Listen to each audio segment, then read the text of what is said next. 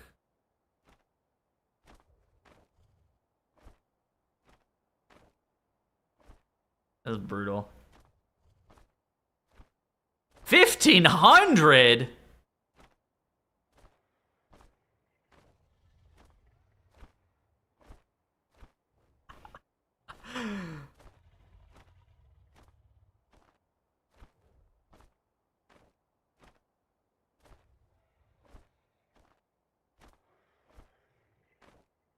I just DM'd that to Sense. What the fuck? Equinox on Storm Rage? 637? Yeah. What the fuck?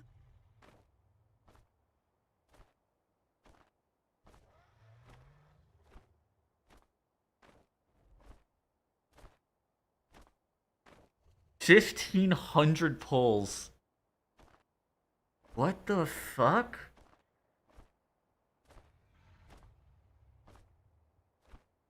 But yeah, no, again, I don't really understand. It's tough because you want to keep the essence of what Lura means to be Lura, but also these guilds that are, I don't say the 1,500 one, that guild should just disband, but like the guilds that are taking 400, 500, potentially even 600 pulls, how do you even give them any reprieve? I mean, yeah, you could just go ahead and say that they don't deserve to kill it, but Blizzard very infrequently does shit like that. And I think that it's one of those things that Blizzard views Mythic as being designed for a bunch of different groups of people in terms of skill level. And so the last boss isn't supposed to be exclusive to some group normally. But yeah, I mean, goddamn. How did that 1,500 pull guild even survive that long? I don't know. I'm leaving after 5 or something, probably.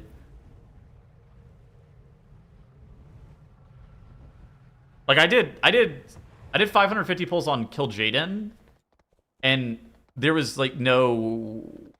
I mean, we could have killed that boss maybe after 800 fucking attempts, but Blizzard eventually did us a solid. We had to swap seed carriers because people were AFK. 520. I mean, yeah, these are just brutal. Did it feel good whenever you killed the boss?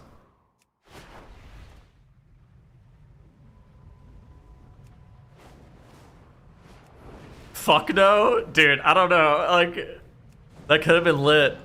That could have been an electric finish.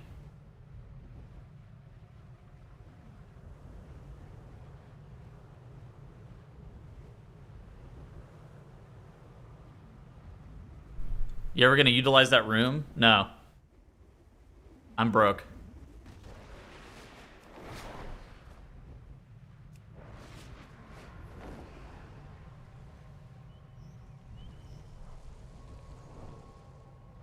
When the rage cast was happening, I was just happy to be done. I think that end bosses, I think that should be the goal of all end bosses, by the way, is I actually don't think that you should kill the boss super early. I think that you should, ideally for first kills, almost always be killing it as the end rage happens to have, like, a moment of tension.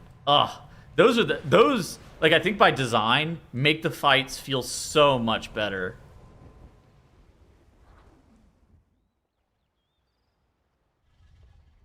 God, I love...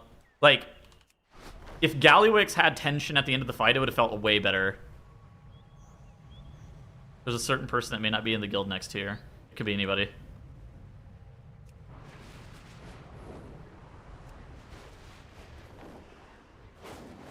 Like, Rygalon.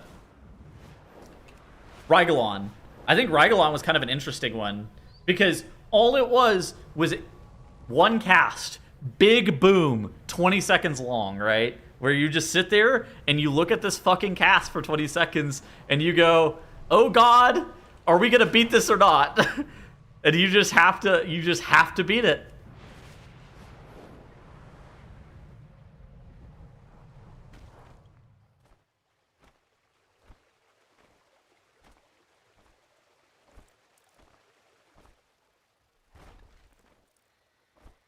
I really like tense ends of fights, though. Thoughts on Mythic Gargalon? Oh yeah, I was gonna do. Oh yeah.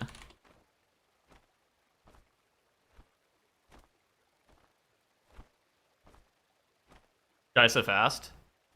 Yeah, I mean the issue with lure is not that. It's more like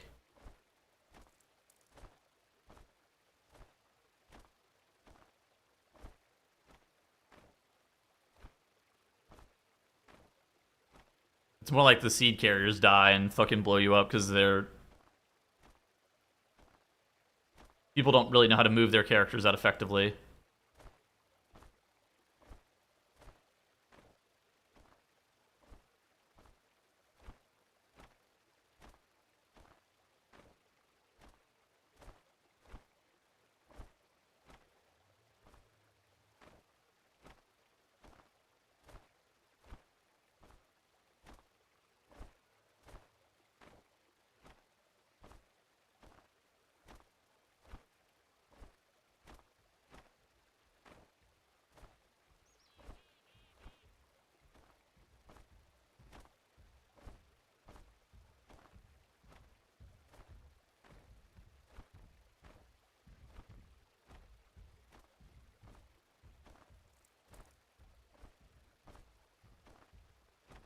$600 pull lure guilds are a dime a dozen, it looks like.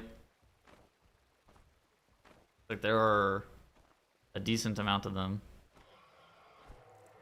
This is not bad. Oh no, this guild's dead for sure.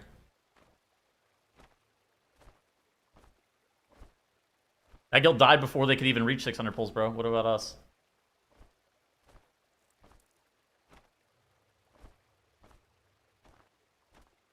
Like valid as fuck. Not bad. Holy fuck, a heater.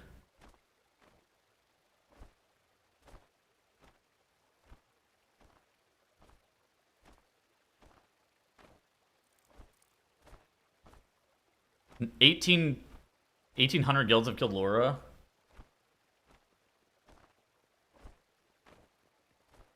I mean, enough guilds are killing it, but it's more like, holy fuck, there's a lot of pulls.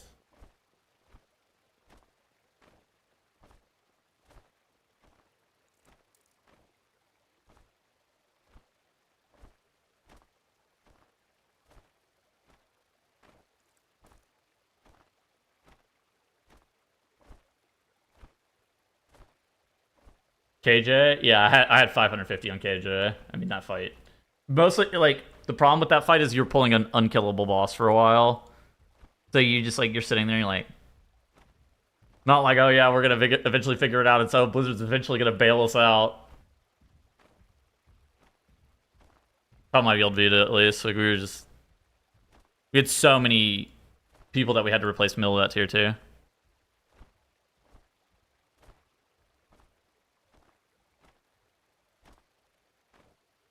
A lot of these guilds that are killing this boss pretty late aren't actually in that like 500 to 600 pull range. A lot of them are actually in like the 350 pull range, which that's like a lot, but like on the acceptable end of a lot. 330. I mean, that's like a normal fucking kill on that fight, I think.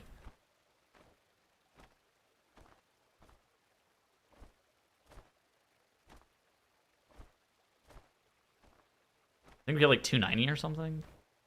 500. That's tough. 718. THD found somebody who had 1500. There's a Chinese guild with 1500.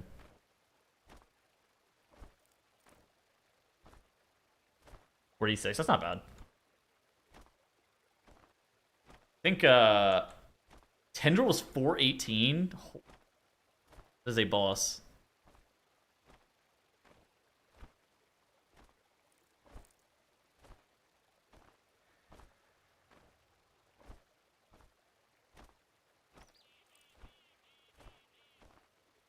$765. I mean, it's tough.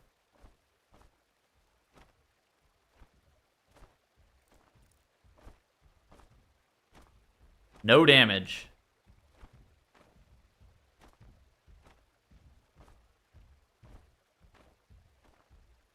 They're French. Marbles.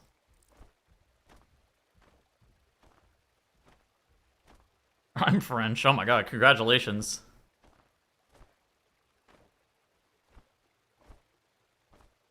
Wee wee.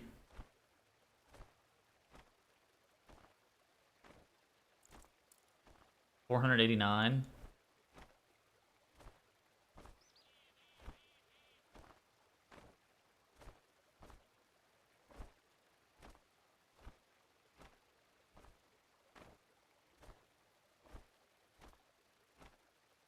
$500 pulls. I mean, I feel like I see as many 500 pull guilds as I do like 300 pull guilds. I mean, yeah, it's just a lot. I mean, it's a hard fight. What? Warcraft log, frog. Only took me 78. It took me like 15. I was having a good time.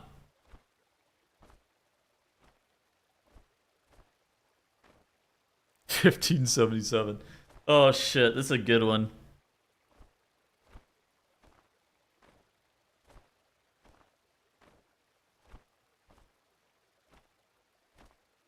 Level for next week? Holy Paladin, bro. Log on that shit. That shit's broken.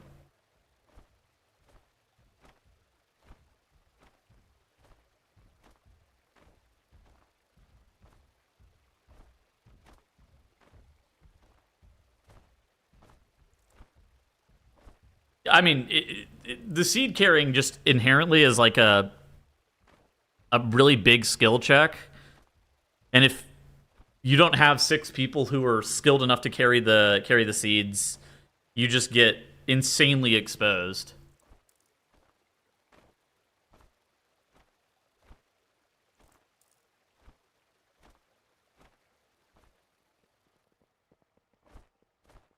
The guild's gonna announce casters. I don't know. And if it's gutted, can I come back and blame you? Yeah, I'm down. I'm down to take the blame for that. I'm gonna share it with Ellesmere, but I'm gonna take some of it.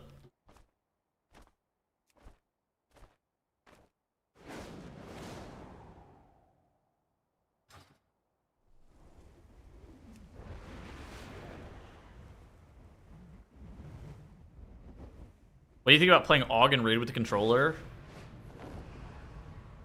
I can't imagine playing with a controller. I think I have too many binds.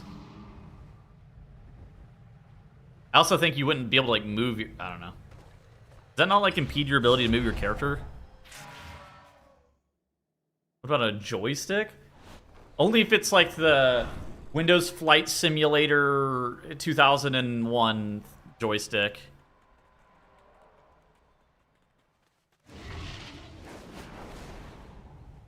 On dragon riding. Hey, how you doing?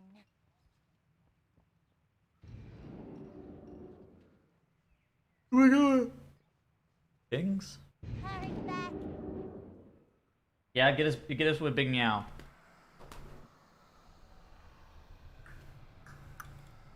%90 of content? Well, yeah, I mean, you could, I'm sure, use a Steam Deck for most content in the game.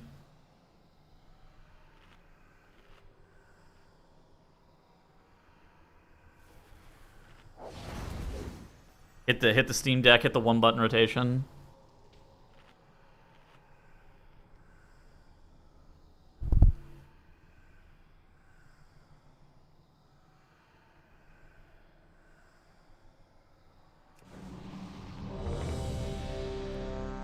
I mean, you don't really need add-ons for the OBR, right?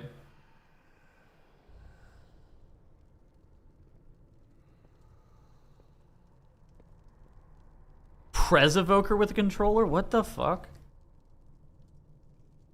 That's impossible.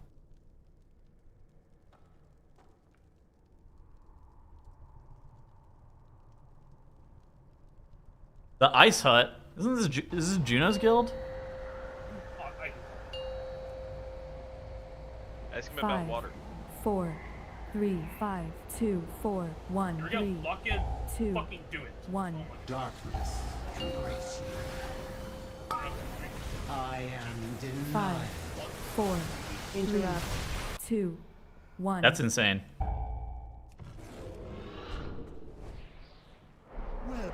The Ice Hut is not the Ice House.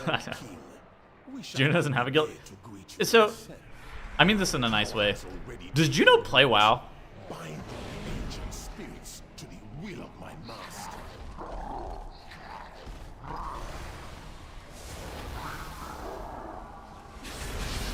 He had 34 last week. Okay.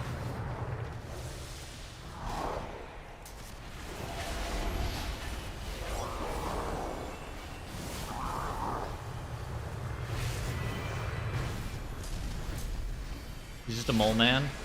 Has he always been a mole man?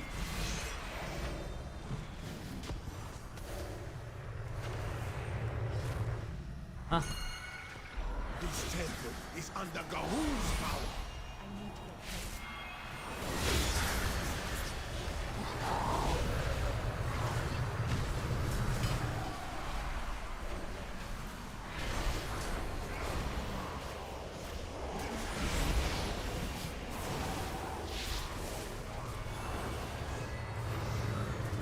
That hit me? I'm mad. Shadowlands? My goodness. Gotta get the door. Awkward. Only the strongest survive.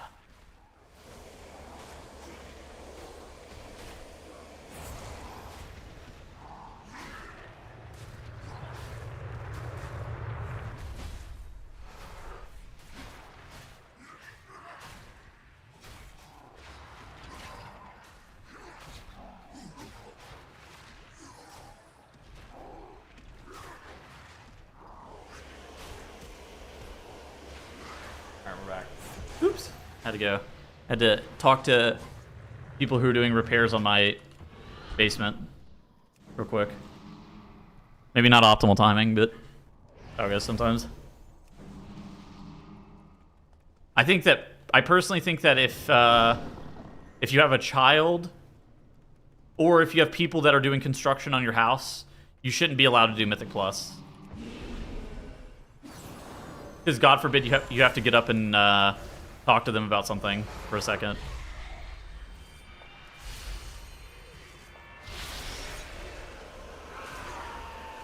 Blizzard should actually go one step further and automatically unsubscribe you from World of Warcraft as well. And I mean, fuck, if you have more than one dog as well, I think that could also fall into the same category. One dog, that's acceptable. Two dogs, though, that's over the line. If you have a child, I mean, World of Warcraft's just not a game that's made for fathers. If you have a child, you shouldn't be allowed to play WoW. Yeah. Yeah, exactly. That was, for context, for those who don't know, because I don't know if it... I'm unemployed and use X the Everything app. How many cats are acceptable? Well, cats are low effort, so you can have many. And mothers? Well, that's fine. There was some guy who had an emergency in the middle of his key at like 11:35 where his child woke up in the middle of the night and he had to go tend to him for like 2 minutes in the middle of a Seat of the Triumvirate.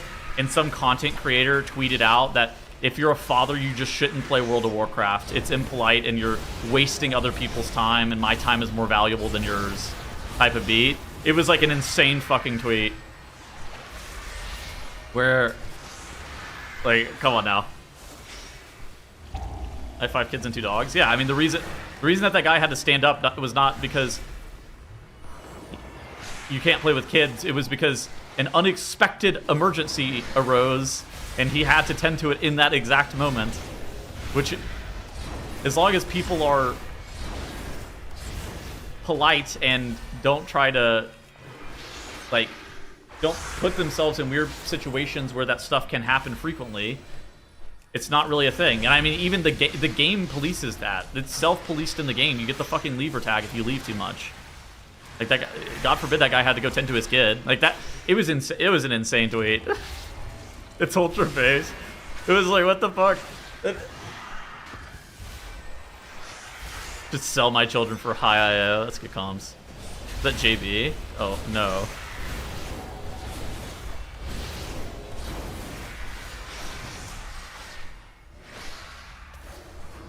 To be fair, I die more in Mythic Plus than I like to admit because my toddler is showing me a cool drawing. It's a red circle. Look, I mean...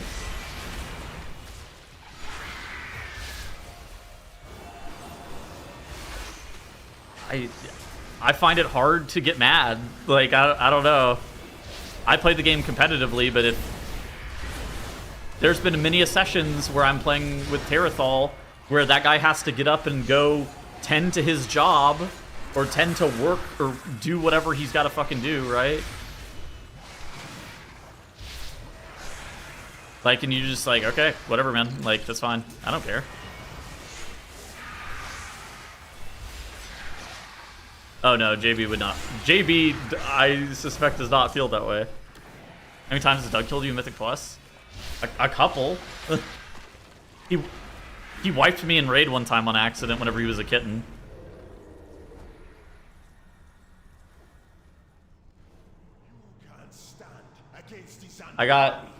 He like stepped on my keyboard as Dementius knocked me back, and so I couldn't gust of wind back on the fucking platform. And so we wiped to it. That's the one that, like, whenever I think of Doug killing me in WoW, that's the one I think of. I mean, the real thing that people should be embarrassed of is that their kid's gonna grow up someday and see that their dad was depleting a 12.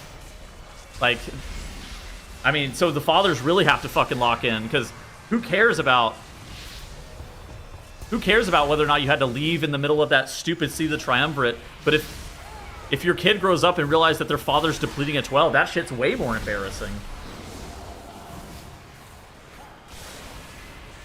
My dad was wiping on Putricide normal. That shit's a... But, yeah, if your kid grows up... Your kid cannot grow up to think dad's a gray parser. Like, that's the real thing that you gotta fucking lock in on, bro.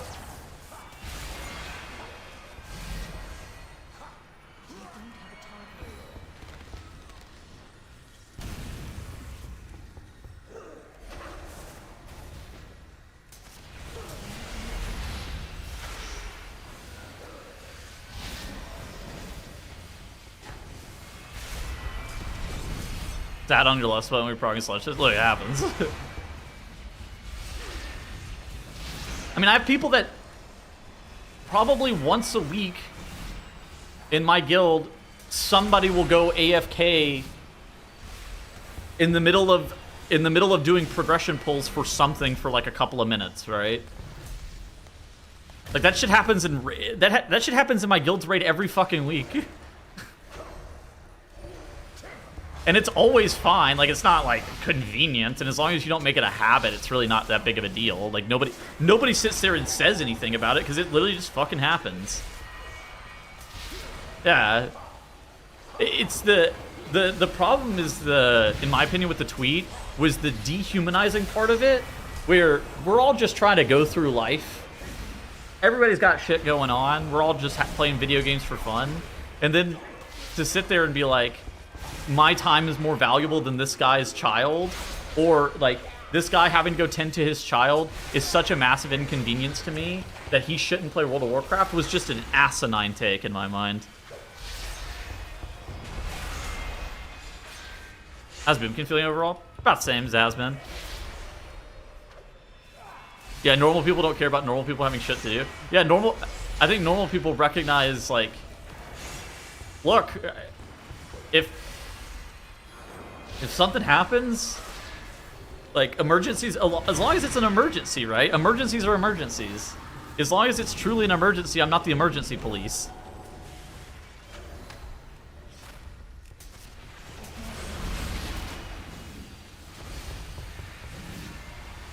Asinine. Classic? Oh my god. Are we logging in? Are we logging in for Classic Plus, bro? Is it fucking time?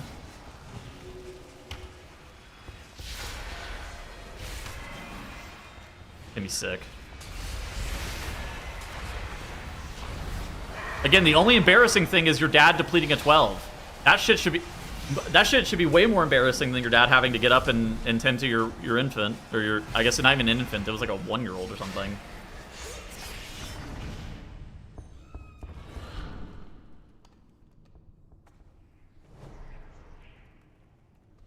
supposed to be a family frame strip too. Yeah.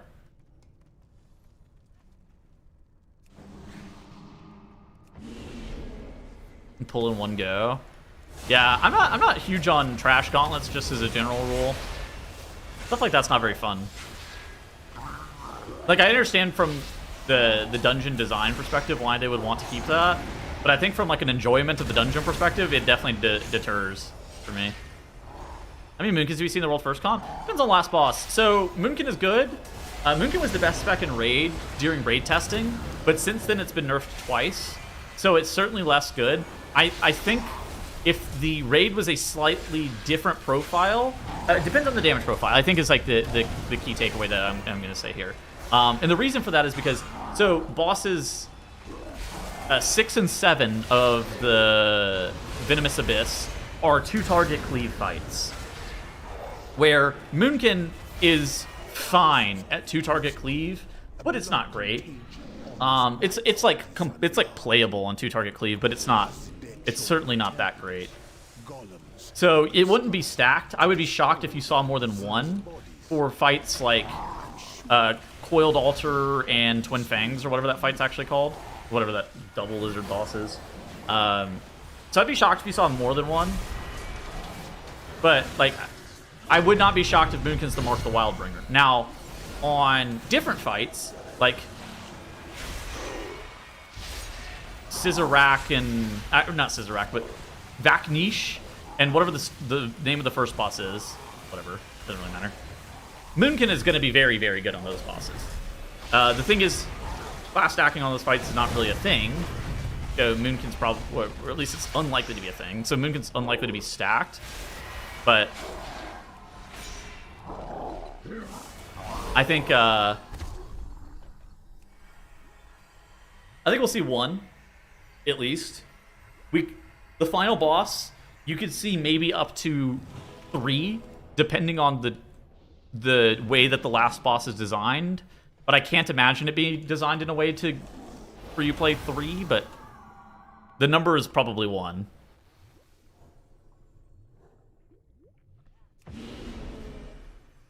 Yeah, bosses 6 and 7. These fights are 2-target cleave, which is the least balanced damage type in the game, Twin Fangs and Coiled Altar. And since a large portion of both of those fights are 2-target, and since they're pretty deep in the raid, it's kind of likely that you're going to need to, at least in some capacity, class stack for them, right? That's an assumption. Again, it's a big assumption that's being made, but that's the assumption based on their placement in the raid, is that they're going to be slightly hard, and that they're probably going to need to have 2-target cleave stacking, which means that you're going to be then prioritizing things like Frost Mages, Destruction Warlocks, Arms Warriors, right? But that doesn't exactly tell you what's going to happen on the last boss. It only tells you what's going to happen on bosses 6 and 7. Goat milk. Yeah. Oh my God. Look, that's a good copy paste. Thank you. Scissorak. Yeah. The Scissorak's like a single target fight. Like, Moonkin is good at single target, and Moonkin is really, really good at spread cleave. Like one of the best specs in the game for spread cleave. Spread cleave exists, but only on bosses 1 through 4. Single target exists on boss 5. And then we don't really know what the last fight is. Or there's people that do, but the people that do know, or they can piece together what the last fight's going to look like, won't talk about it. Nor should they. Last boss about to be a mass AoE fight? Yeah, look, if it's a massive sustained AoE fight, Moonkin's good. That's a good Moonkin boss, but like, I don't know. There's a lot of ads in the dungeon journal, but that could mean fucking anything. There's some people who can read a dungeon journal and piece together what a boss should look like from reading a dungeon journal. I am not one of those people. I read the mechanics in a dungeon journal, and I genuinely just don't fucking get it most of the time. I'm just like, huh, what do they mean by that, chat?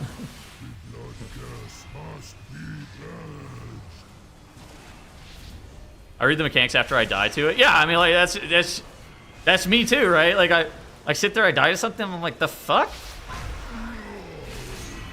It's Squishy on the other hand. That guy goes into every single boss, and he just like kind of knows what the fight's supposed to look like from reading the dungeon journal. And I just, dude, I don't know how you manage. I'm similar to THD in the sense that I roughly can tell what's going on, and then after I die to something, I'll sit there and I'll be like looking at it, trying to figure out like, what did I die to? What is the prevention method for that in the future?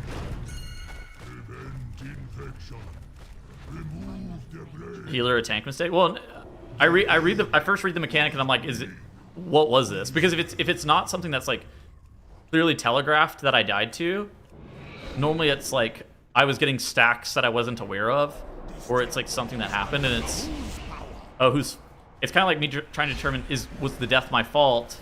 Like, is there something that I need to do to improve next time, or is it, oh, this just does a lot of damage, this is like, I should, or like, do I need to have defensive available next time as well? Is always something that you have to consider. Exactly like THD? Well, I'm definitely not exactly like THD. I'm not good. That's the main difference between me and THD is about 20% damage, aura, charm, charisma.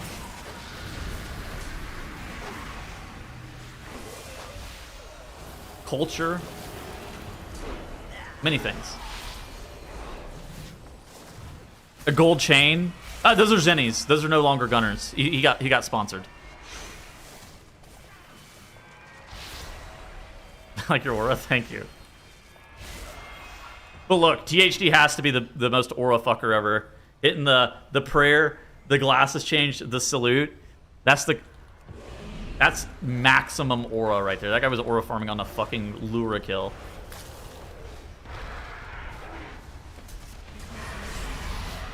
That's the aura farm for sure. I remember, like, after they killed it, we watched back the replay or whatever, and I saw, like, the POV that they used for that part going into the transition on the replay was the THD POV, and I remember I was, like, sitting there.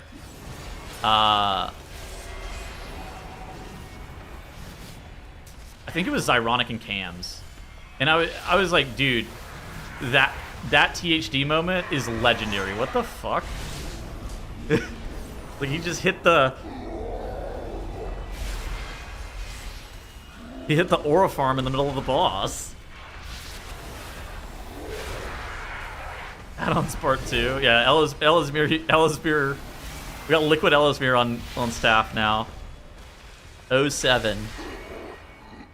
He's hitting the 07 to Gingy right there, bro.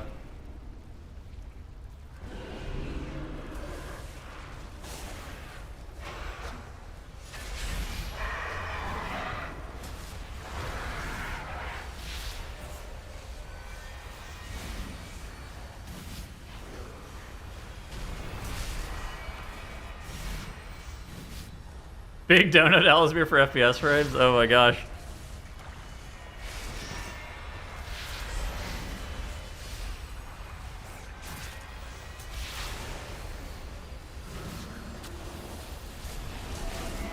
Do any boss slash mechanics to be heavily impacted by add-ons next tier?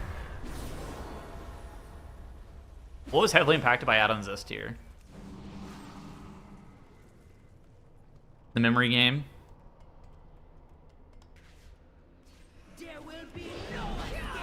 I'm gonna be honest, I did not get far enough into the Coiled Altar to be able to make a determination on that fight. Oh, Paladin Dispels. Oh, that fight was cringe as fuck. That was the worst by far, actually, with Paladin Dispels.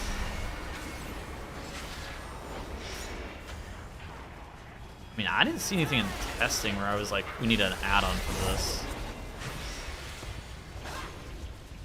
If somebody designs an add-on for the fucking Lost Explorers edition bullshit, we're in a dystopian society.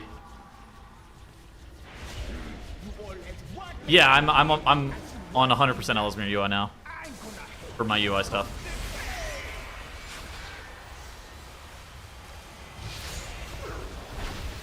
I don't know. I can't think of anything right now, but But the nice part about the add-on situation is you don't realize that you want or need an add-on for a specific raid boss until a Race to World First Guild shows up with a fucking add-on for a specific boss, and you're just like, oh my god. You're like, are you serious? Because you watch them and you're like, that's minus 40 pulls with this stupid add-on. And you didn't even realize that you needed it until you see it, and you're like, oh my god. That's the problem. Like, there's some that are pretty clear. Like Brute Twister Ovanax. That was a fight where the first time I saw it, they had private auras for a bunch of the BS that you needed on Brute Twister. And then they unprivated it, and you were immediately like, yes, you need an add-on for this. Yeah, the private, I mean, that was, I don't think that boss is doable with private auras on that shit. Yeah, the boss was like stupid design, but Fractalus, I mean, that was also a fight where I saw it and I go, yeah, an add-on's gonna solve this shit.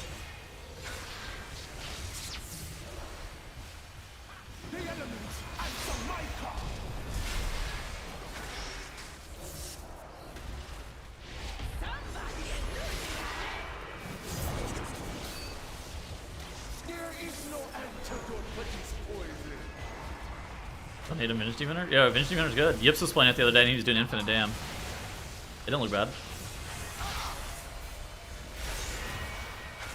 But yeah. Like, add-ons in Raid are weird because you don't realize that you want them or need them until you see somebody else use them and you go, oh. Huh. NSRT seems kind of good right now.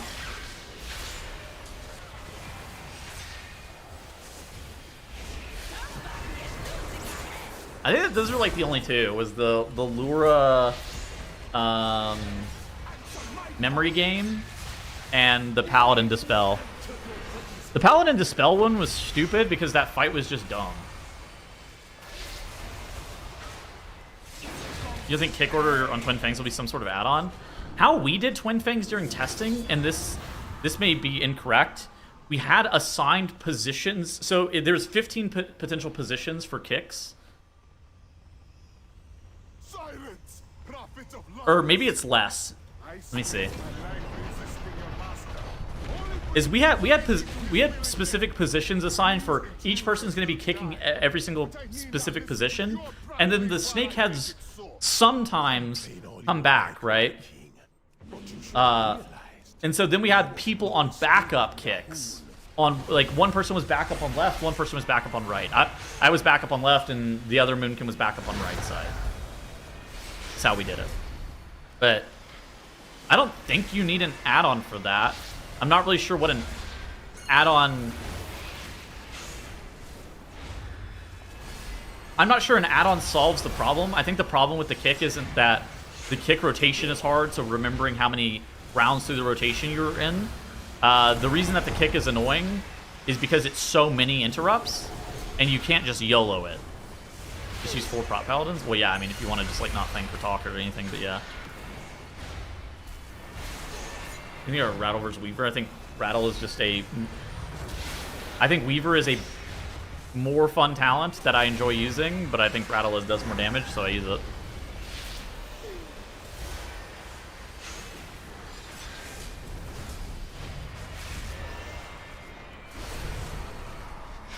I simply wish you had lasted a little longer. Wait, what just happened? Did Zul die and then we just got blown up? Where is that from? Dude, I just got sent an insane fucking screenshot. There's funny shit. Yeah, let me see if I can find the picture of what we did for...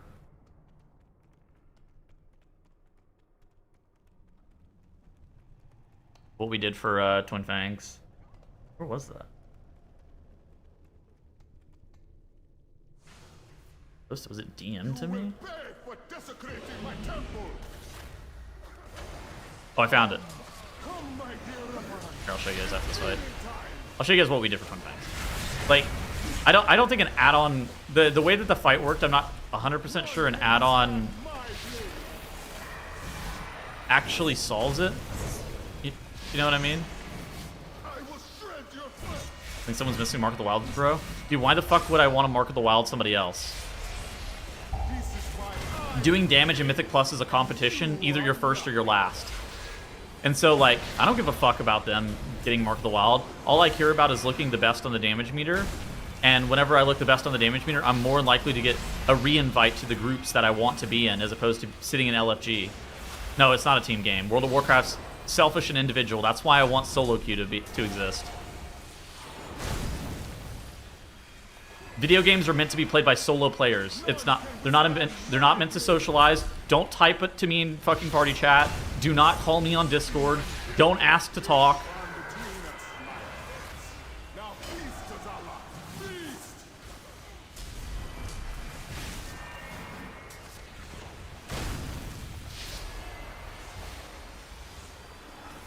Don't tell me about how your day is going. Do not add me on B tag, and do not invite me to join your guild. Do not add me. Yeah. Tells you wake up on the wrong side of the bed? No. I'm having a good day, I think.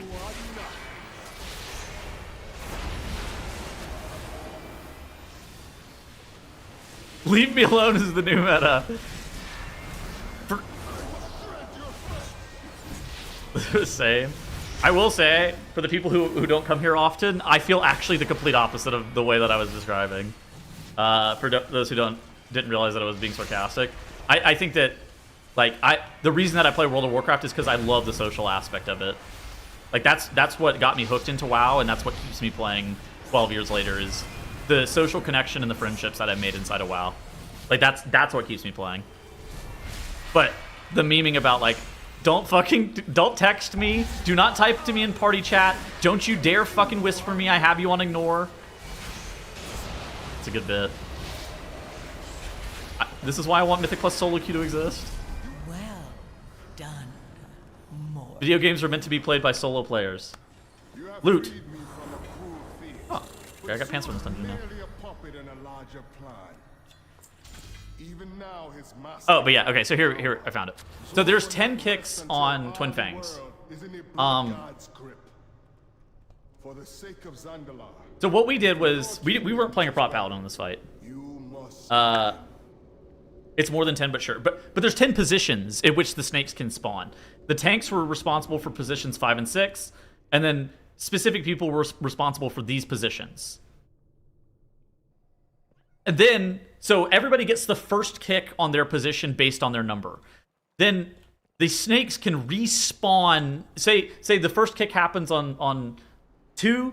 That snake on 2 can respawn and start casting again. So we had 10 people assigned to the first kick in these locations, and then one person monitoring left side and one person monitoring right side for backup interrupts. And that's how we did it during our testing. But I don't think it's something an add-on solves.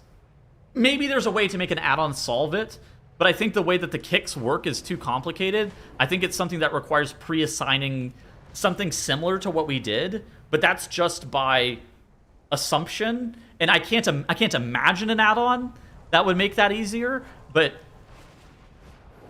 there's been a lot of add-ons that I couldn't imagine until I saw them for the first time, so who's really to say?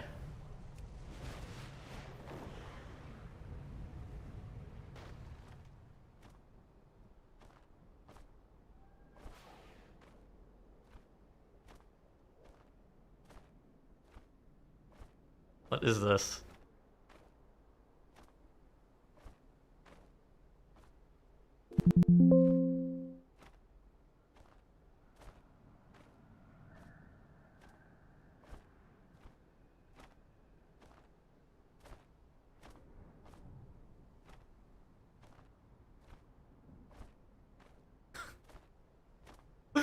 There's skill, no doubt, but the time requirement is a lot more crucial than any skill requirement. There's a lot of great players in the game. There are not a lot of great players who are willing to sacrifice all of their free time to play the game for 2 weeks straight, twice a year.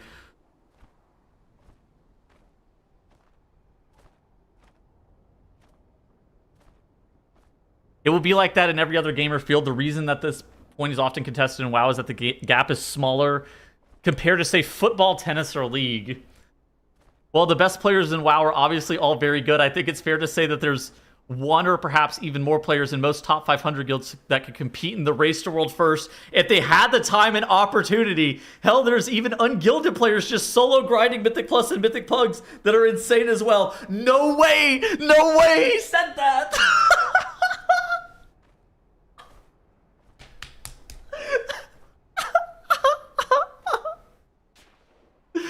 Oh my god. Most top 500 guilds. Oh my god. We have... Let me just say, we have 0 players in Nerfed that could raid in the race world first level. No flame to anybody in my guild. But we have 0.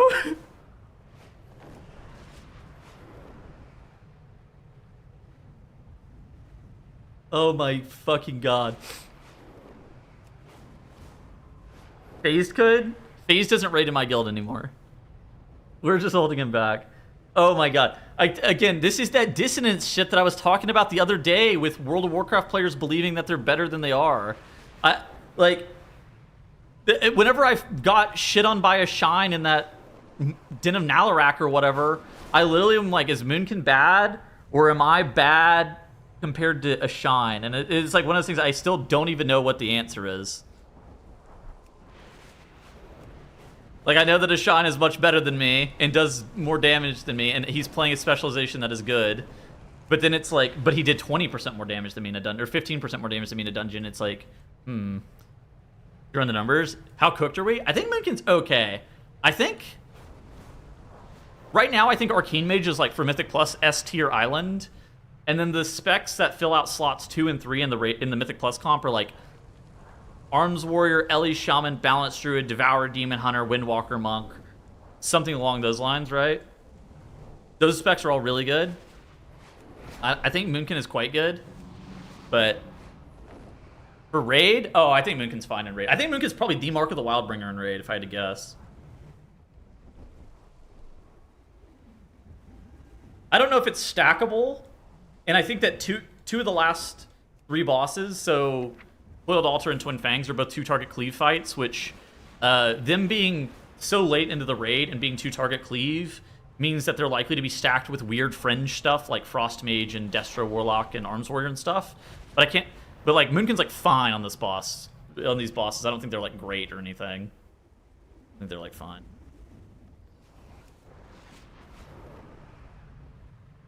You saying the bug version of the version of Arcane Mage that exists right now today? I don't tier things based off of what I expect Blizzard will do, mostly because you never know what Blizzard's gonna do. Is this raid harder than Season 1 raid? I don't know. I won't know until I actually like do it. Raid testing is completely null. Oh, it's like the people who think shit like this is real are like the... Have you ever met people who are like caught up in like how good they were in sports in high school? Like, that's the average World of Warcraft player. Is that guy who believes that if things went slightly differently, they could have joined a... they could have somehow made it to the NBA. They could have gone D1 in basketball and then made it to the NBA or something, right? Where the reality of the situation is, best case scenario, that guy was probably playing JUCO basketball or D2 basketball and then becoming some guy who works in sales. I'm in a top 150 US guild. We have a Liquid Raider that ults with us. The skill gap is immense. I mean, yeah, the shit is like, until you play with people who play at that level, you don't realize how big the fucking gap is. It's insane dissonance, because at some point, the people who talk like this either think that they were good, and they weren't actually, like they believe that they were the best player on their server during Wrath, or they, I think that that's like a very common sentiment, is I was the best player on my server in Wrath of the Lich King. If I had enough time, I would be good again. Most of the time, those people weren't good to begin with, and they wouldn't be good if they actually had enough time. They were just like, not that good. Unfortunately, the truth is just that they're not that good. But then they project their thoughts about how they feel about themselves onto other people, where they're like, well, if I was unemployed and had enough time, I could become a Race to World First Raider. As if the prerequisite's actually being unemployed. No, the prerequisite is being the best player And then you also need to be unemployed, as opposed to the other way around. The comment of, like, the gap is far smaller compared to football, tennis, or league is insane, because I think that the gap is the exact same level of, like, ridiculously hard, right? You're talking about a fraction of percent of players. A bunch of Bronny Jameses. It's like this. It's like the Brian Scalabrine thing, right? Where it's like people who get the 0.1% title look at the people who are timing the world first keys, and then you get perspective, and you're like, I don't understand how the fuck they're even timing that dungeon, right? Like, it's like I just had a hard time timing this dungeon on like a 0.1% level, and then you're like, that guy timed that key 2 key levels higher. How's that even possible? And it's like the Brian Scalabrine quote's like, I'm closer to LeBron James than you are to me. Right? Where, like, these people just need perspective. Like, they just need to play with somebody who's a world first raider or a TGP champion or something, and then they'll realize really quick, it just becomes very obvious very fast what the skill difference is. You're like, okay. And again, I would say that somebody came in my chat after I fucking got rinsed by a Shine and Terrathal on the key, and they're like, what happened that dungeon? And I go, the people I'm playing with are better than me. That's not the answer. Like, it's just the truest answer. Like, I don't know. I think that I had people that are in my dungeon that are better than I am, and I can't actually gauge how much of a better or worse spec they are, because I just played with 2 people who are much better than me. Oops. But then I sit there and I'm contemplating, man, does Moonkin suck? Or am I bad? And it's like hard to really answer. Would you rather spend 5 years in jail or stay until your mom times a 23? I'm taking the jail, I think. I'm pretty sure I'm taking the jail time.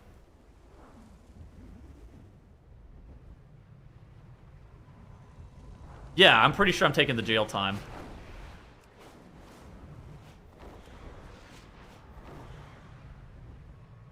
What if you could coach her in jail full time? I don't know. I feel like this. I feel like I'm still taking the jail time. One's a known quantity. The other one is like, what if she just can't do it? Yeah, the key is resilient, but my mom is not.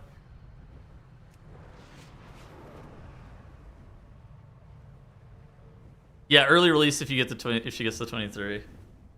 Can't you boost to 23? Yeah, of course.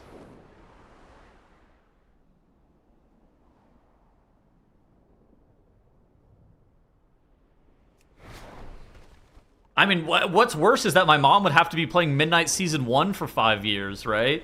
That's a fate worse than torture. Like, I can't subject my mom to playing Midnight Season 1 for 5 years.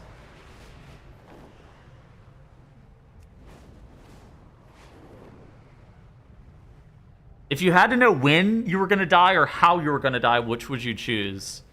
Probably when.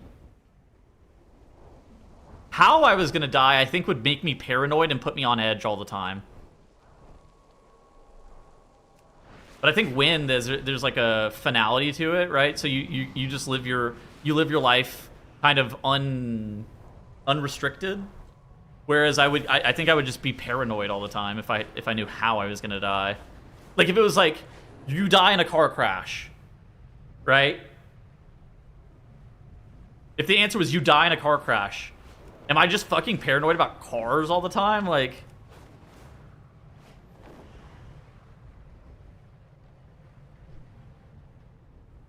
so you stayed home and a car crashes into your house, right? Yeah.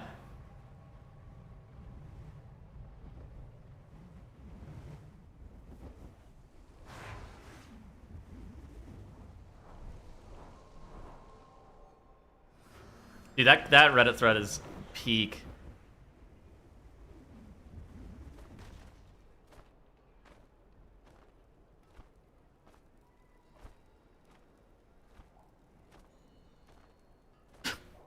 People just do not understand why some people are better than them. What the fuck? This is a lot of good comments.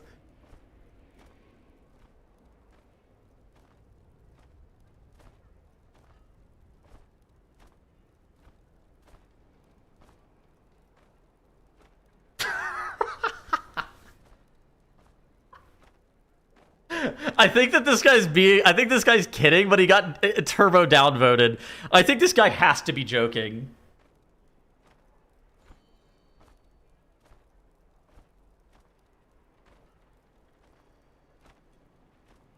No way, he's actually serious, I think. Wait, I didn't realize what the fucking beginning of this post actually said. No way! I think he's actually serious. What the fuck?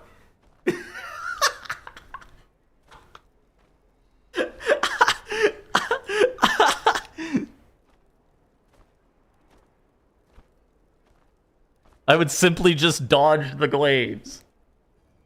Look, if I was 1 versus Faker in the mid lane, I would simply out-farm him, out-poke him, and solo kill him. I don't understand why they don't try to kill Faker.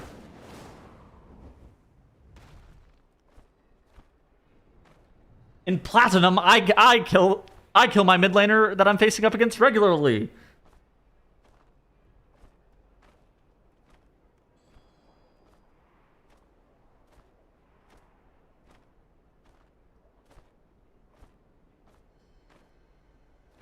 I don't know why this guy's getting downvoted.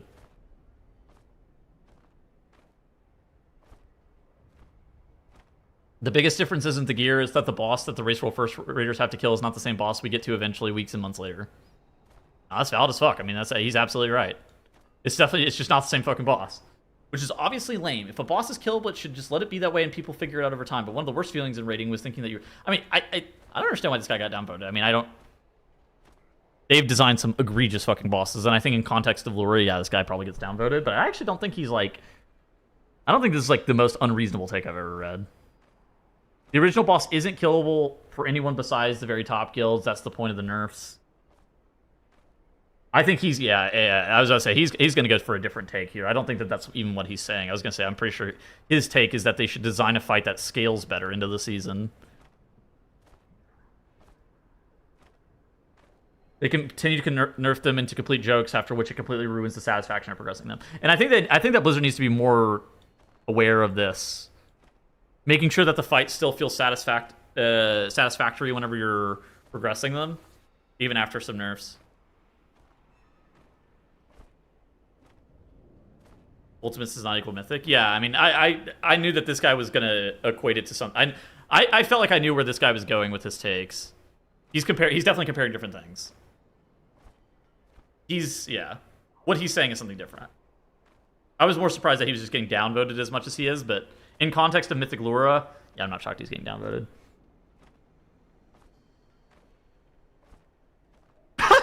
There's something about leisure sports that breaks men's brains.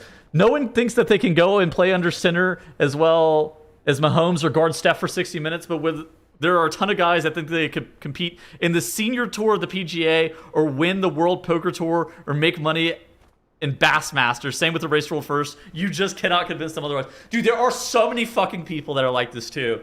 Oh my god, this is a good take. This guy is 100% fucking right. There's so many people that are like this. That just...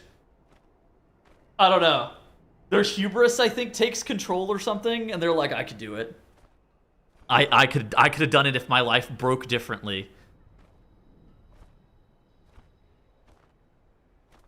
Was Lura harder than Uunat? I think they're different fights. I obviously didn't fight either of them pre-nerf, but I think Uunat is kind of a weird one because Uunat specifically was launched in an unkillable state where the nerf to Lura was glaive speed slower, which ended up making the fight more consistent, but the fight was always killable from the very beginning, right? Where Uunat got launched in like an unkillable state. So I think that Lura was probably like... Dimensius was the hardest boss that was ever killed, and then I think that Lura after that was the hardest boss that was ever killed, right? From like a difficulty perspective. I mean, that fight was hard, but it's kind of like Kill Jaden as well. There was a lot of pulls on Kill Jaden where people fought an unkillable version of Kill Jaden. Was Dimensius really that hard? Dimensius was fucking... Yes. Dimensius was really that hard. That fight was insane. Phase 1 of that fight was unfucking believable, and somehow the phase 2 of that fight was also unfucking believable. And phase 3 was the hardest micro, I think, of a fight that I've experienced in a while as well. Like, that fight was just hard. Dimensius seems easier in hindsight. Well, yeah, I mean, I think that... I think that Dimensius is hard as fuck. I mean, I think that boss... If you send that boss... If you send Lura and Dimensius and the killed version of Uunat to guilds back in 2018, right? We're not sending them back to Classic. We're sending them back to Battle for Azeroth. So send those bosses back to 2018. Which one has the most pulls? I'm pretty sure the version of the boss that has the boss that has the most pulls is Lura, then Dimensius, then Uunat, in that order. I think that Dimensius is hard. I think Dimensius was hard as fuck.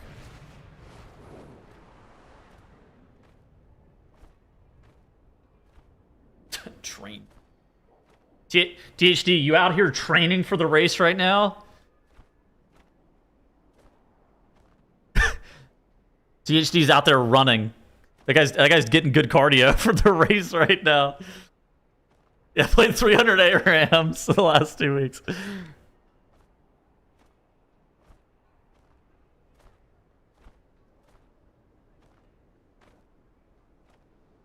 What?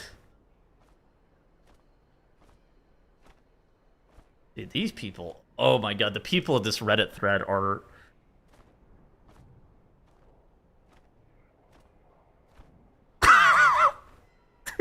These people... Oh my god! Yeah, THC can't trade. Farfa, does Yu-Gi-Oh! Have a bunch of people that believe that they could become YCS champions if they just didn't have a job or something? Does Yu-Gi-Oh! Have the same shit happen where they're like, I could become a YCS champion if I just had $500 to buy the most meta deck and didn't have a job so I could train? Yeah, they just spent more money and bought the meta cards they could probably win too. Yeah, okay. Dude, it's just some... Oh my god, I think it's just some guy shit. Where... I think it's like what that guy said, where for some reason there's so many people who believe that they could compete on the PGA Tour or fucking win the World Poker Tour or something.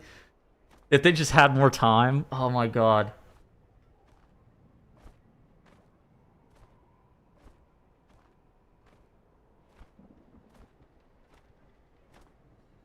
I mean, they were pretty geared for a race roll first race.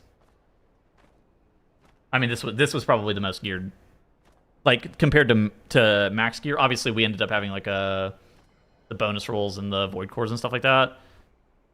But at that point in time, they were probably the closest I've ever seen to like max gear for killing a boss.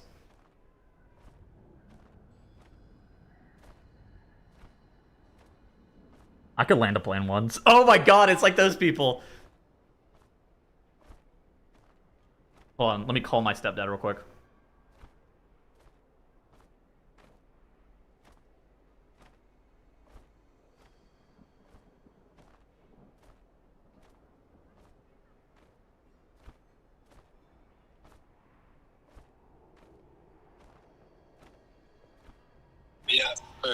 Yo, okay, I'm talking about the male hubris on stream real quick. If a pilot became incapacitated, if a pilot became incapacitated, do you think a random person could land a plane? What kind of plane? Okay. No, you're fine. What about it? What kind of plane could a random person land? It could, if any. Maybe a small Cessna, but a big, complicated airplane, no. Okay. Probably not. Okay. But yeah, small four-seater, probably, if they were able to, like, get in touch with someone, like, if they could contact someone. Okay, but they have to contact somebody, right? Yep. Okay. They're not just landing this on their own, right? No. Okay. No. All right, I gotta go. All right. Goodbye.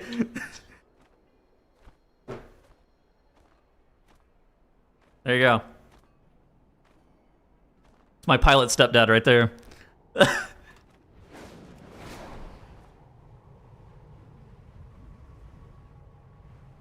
Well, yeah, of course you're gonna try, but the people being like, yeah, I could do it. That's the point. We'll go away. No, I think he was working. At least they'll always get him down. True. But notice how he laughed whenever I go, okay, so they couldn't land it if they didn't have anybody to talk to, and he just laughed. He goes, no. He was flying? No. Well, he's not flying right now. He doesn't have cell service. I mean, there was clearly some people that were talking in the background.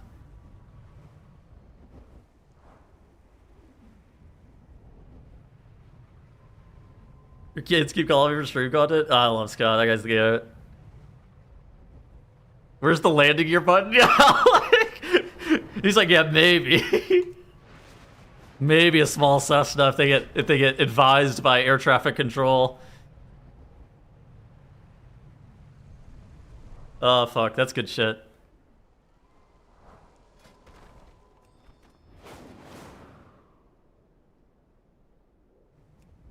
Are you in PTR live? I'm on PTR. I haven't logged in live in a hot minute. It can't be that much harder than when I played Grand Theft Auto. Yeah, sure. For the record, people have landed planes while being advised by ATC. Yeah, I mean that definitely has happened, right? There was one case where that's why I worded it like that, right? If a pilot became incapacitated, could you land a plane? And that's what he said too. He's like, yeah, Cessna, if they're advised by ATC, they maybe can.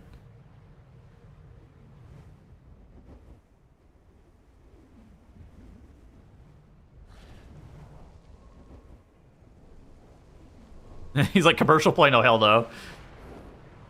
Yeah. A commercial plane? No, no, no, no. King Air? Ah.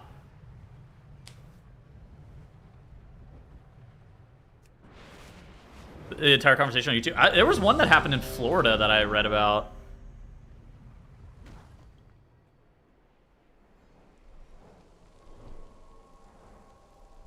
How hard could it be? Yeah. I think it's I think that like rating in the race world first and like all of that stuff is just, you can imagine a world where you could reasonably conceive a world where you could do said thing, but I think it's some survivorship bias shit where you've made it through this far into life and everything has worked out for you, so you think that everything will continue to work out for you in the future, but like then you're like, there's no fucking way, like.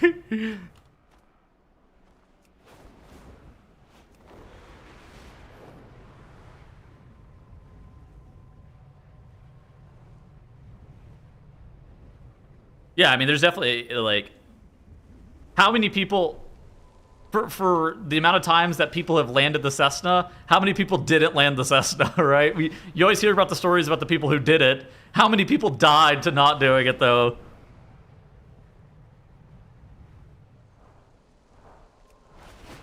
Where I drive stick, how different can a plane be? Good comms, that's how I feel about it, too.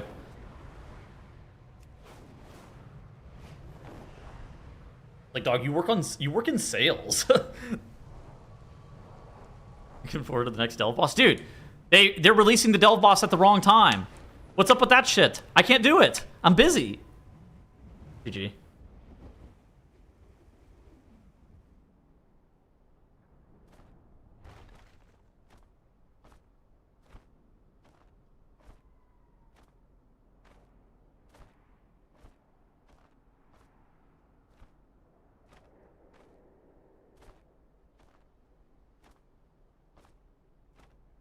The amount of people who think that they can do... Yeah, I mean, like, yeah.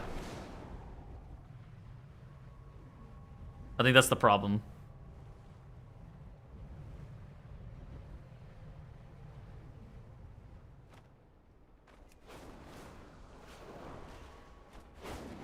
Do you think Liquid or Echo have a better shot of Raid leading a plane landing?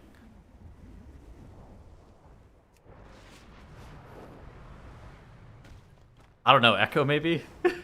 I'm not sure. I have no fucking idea. Roger Brown was in the military, right?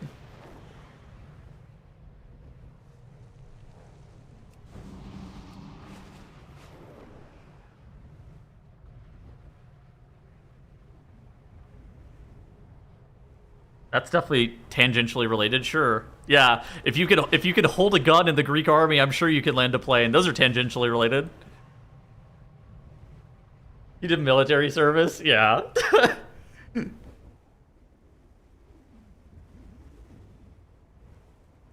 How much do you think Method pulling talent affects Echo? Probably not very much. Does Method pull talent off of Echo?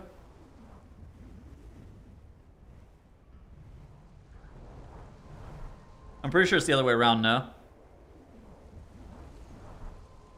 Liquid pulls talent from Echo. Didn't they get Now? Now wasn't raiding for Echo for a while, right? Now I think had been done for a hot minute.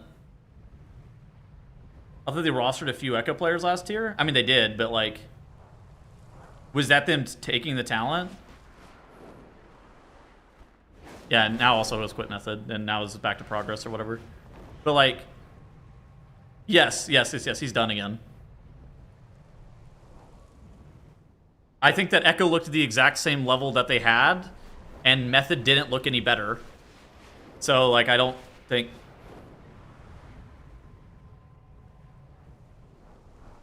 I think it's... I don't know. I don't think Method... that's the question that I have, is Method actually taking talent from Echo?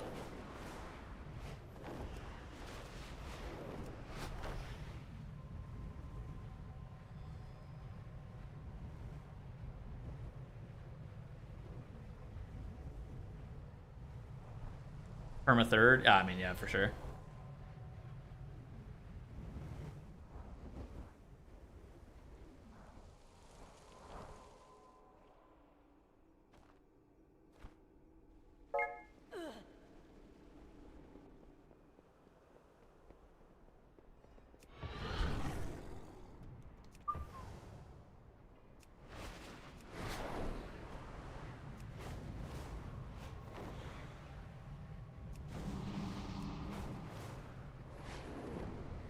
Yeah, I'm not, again, I guess I don't know the exact inner workings. I don't think that Method takes players from Echo. I think Echo takes players from Method. I'm pretty sure that's what's going on.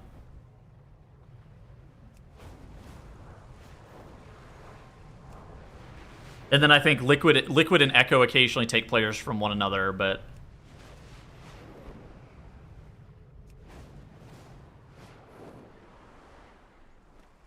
Coming for me? Oh my god.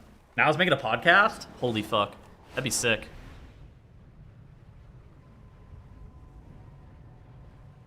Liquid Farms FSY? Yeah, that's the... Half the Liquid roster is European.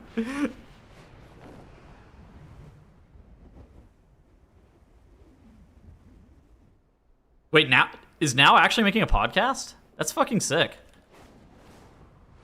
What's it about?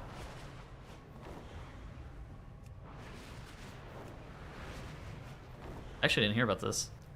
Wow. The podcast scene cannot be that lucrative. It's not, but it's fun. It's about Final Fantasy. What do you think, man? Well, I was asking about it's about Mythic Plus. All right, let's not be snippy with me. Like I was wondering if it was gonna be about Mythic Plus or like what is he gonna do interviews? Like is it him and somebody else? Like what is the podcast setup like? Like I don't know if I could keep it with a third party. Yeah, that's valid as fuck. I love Zorthus.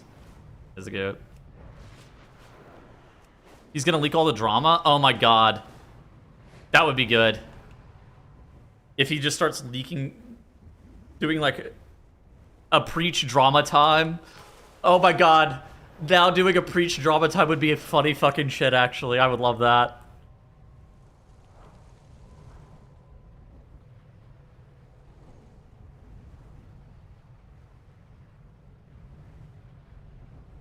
Race rule first drama time. That's what I'm saying.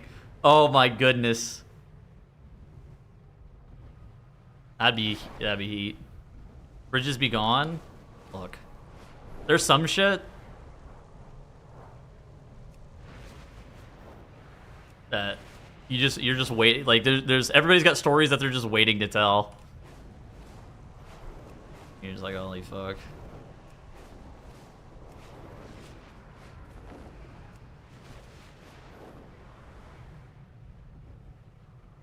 That's actually one of the things that I miss the most about doing the MDI in person.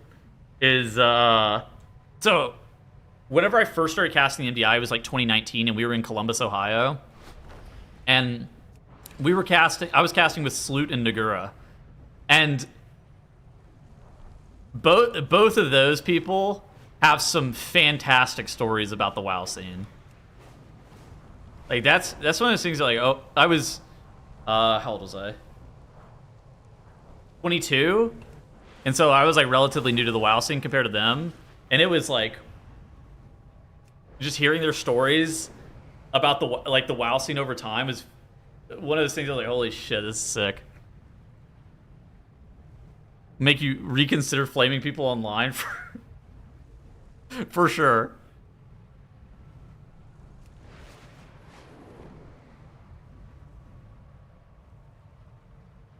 A mass of void energy has appeared at the gates of Silvermoon. I will leak everything? Oh no, I don't have eats on anybody.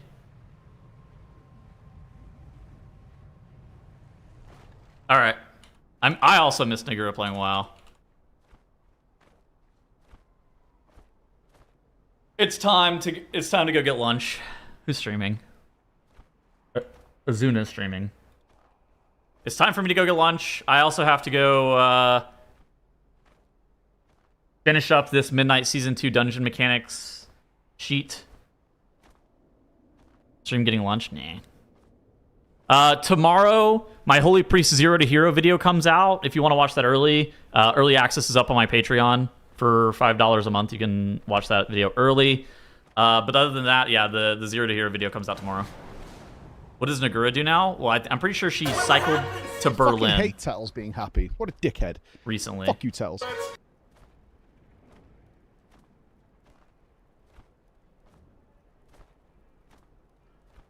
Yeah, she cycled to Berlin recently. So I'm sure she's trying to recover from that.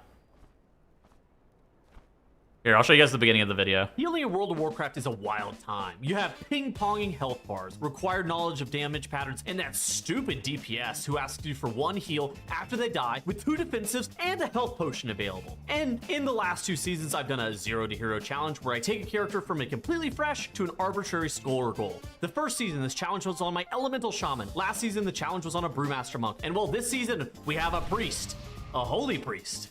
Healing as a role is one that is very dynamic. You don't really have a set job on a per dungeon or even on a per pull basis. In some pulls, they actually require insane healing throughput, where some pulls are completely free. Very frequently,